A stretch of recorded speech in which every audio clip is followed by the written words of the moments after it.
Hey folks, Alex McMahon here of Evolve Nutritional Therapy. Today we're going to be starting a brand new video series on 9 tips for structuring a successful diet. And part of the reason that I wanted to do this is I find a lot of people who want to make some kind of change to their nutrition, to their health. They may want to shift their body composition and they don't really know where to start. And part of the reason for that is because most diets that people have been on have all been built on deprivation. So the typical diet cycle is somebody goes on a diet, they deprive themselves, they lose a little bit of weight, but eventually they kind of give up, their willpower gives out. So they binge, they feel a significant amount of shame and guilt, and that leads them to want to jump back on another diet. But they just kind of go through the same diet cycle for years and years and years. The name of the diet may change, but the actual cycle that the person goes through stays the exact same. So today we're going to be working on are some basic tips that you can use to break that cycle and to structure a diet for better long-term success. All right, folks, the very first thing that we're going to be talking about today is finding out what your why is. Now, anybody who said that dieting for fat loss or changing your body composition is going to be easy was flat out lying to you.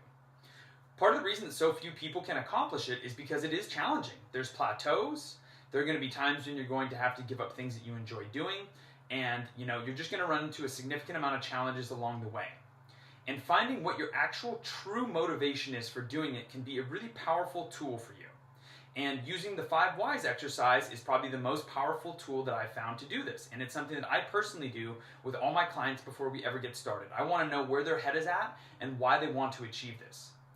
Part of the reason is because we have intrinsic and extrinsic motivations. So extrinsic motivations are going to be things that come from the outside. It's going to be, I want to look better in the bikini, I want to get in shape for my high school reunion kinds of things. Now, the more intrinsic motivations are going to be things based on, I don't want to get any kind of degenerative diseases. I want to make sure that I don't end up, so sick that my kids have to take care of me, or I'm able to enjoy seeing my grandkids. Basic things like that have a real deep, deeply rooted emotional part to them. So in my personal experience, helping people to uncover the more intrinsic motivations with the 5 whys exercise is easily one of the most powerful things that we can do to get them started on the right foot. Now, This exercise is going to require you to be extremely honest and willing to kind of dig deep and to find what your why is. And it's likely going to sting a little bit when you do find it. It should be something that you are a little bit uncomfortable. Now, what I found is that intrinsic motivation is just a lot more powerful and it's effective at helping people when it comes to their long-term motivation. And that's what we're trying to work on here. So sit down with some kind of pen and a paper, maybe your laptop, and ask yourself why it is that you actually do want to diet to lose fat. Be completely honest with yourself.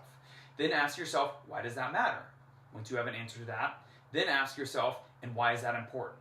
And you keep figuring out new ways to ask why until you get down to something that really you can't dig any deeper. It's kind of like you're peeling back the layers of an onion. And you know that you'll have arrived when you have gotten to something that truly motivates you and something that truly matters to you on a deep emotional level. That's one of the biggest things, is this process is totally like peeling back the layers of an onion. And the more honest you are about your motivations, the better this process is going to go for you. The second thing that we're going to be talking about today is assessing your readiness for change. You're going to have to be honest and ready about how much change you're going to be able to handle at the current stage you're at in your life. This will save you lots of headaches and negative self-talk that will only chop down your ability to be able to stick with it long term. You need to ask yourself, number one, how badly do you actually want to make this change? Some people feel like they want to make a change. However, when they ask that question, those two don't end up in alignment. Their willingness to be able to make the change isn't anywhere near their wanting to be able to make the change, which are two different things. Next, you need to ask yourself if you're actually in a place to tackle making a change in your diet. There's a whole lot of other aspects that are going to take up your willpower throughout your life.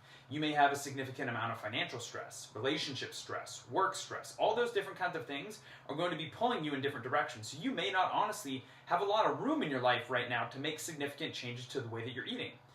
And if you're honest with yourself about that up front in the very beginning, it's going to help you to organize and structure a diet that meets you where you're at rather than leaving you feeling overextended and kind of always behind.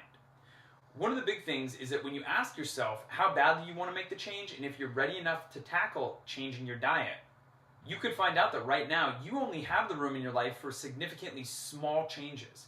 And that's totally fine, because we need to remember that 1 is always greater than 0. And what I mean by saying that is, if you can incorporate just one small habit, maybe having 3 servings of vegetables per day, then that is always going to be way better than having no change in your life at all. So just remember, 1 is always better than 0, and be totally honest with yourself about how ready you are for changes in your life. Now, tip number 3 is going to be to make sure that you're consuming adequate protein. People have a tendency in the United States to undereat protein, however, but to eat excessive amounts of carbohydrates and fats on top of it.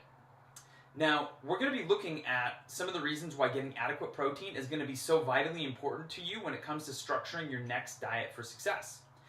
The very first thing to talk about is that protein is a very high satiety nutrient. That means it's going to leave you feeling satiated and fuller for much longer than the other macronutrients. On top of that, when people get in adequate protein, they actually end up with far fewer food cravings. And as anybody can tell you who's ever dieted before, food cravings can be a significant challenge when it comes to changing your dietary habits. The next biggest thing is that protein has the highest thermic effect of food.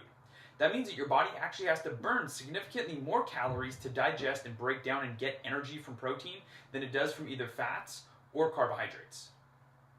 The next thing is that protein is going to help you to preserve as much muscle mass as possible while losing fat mass.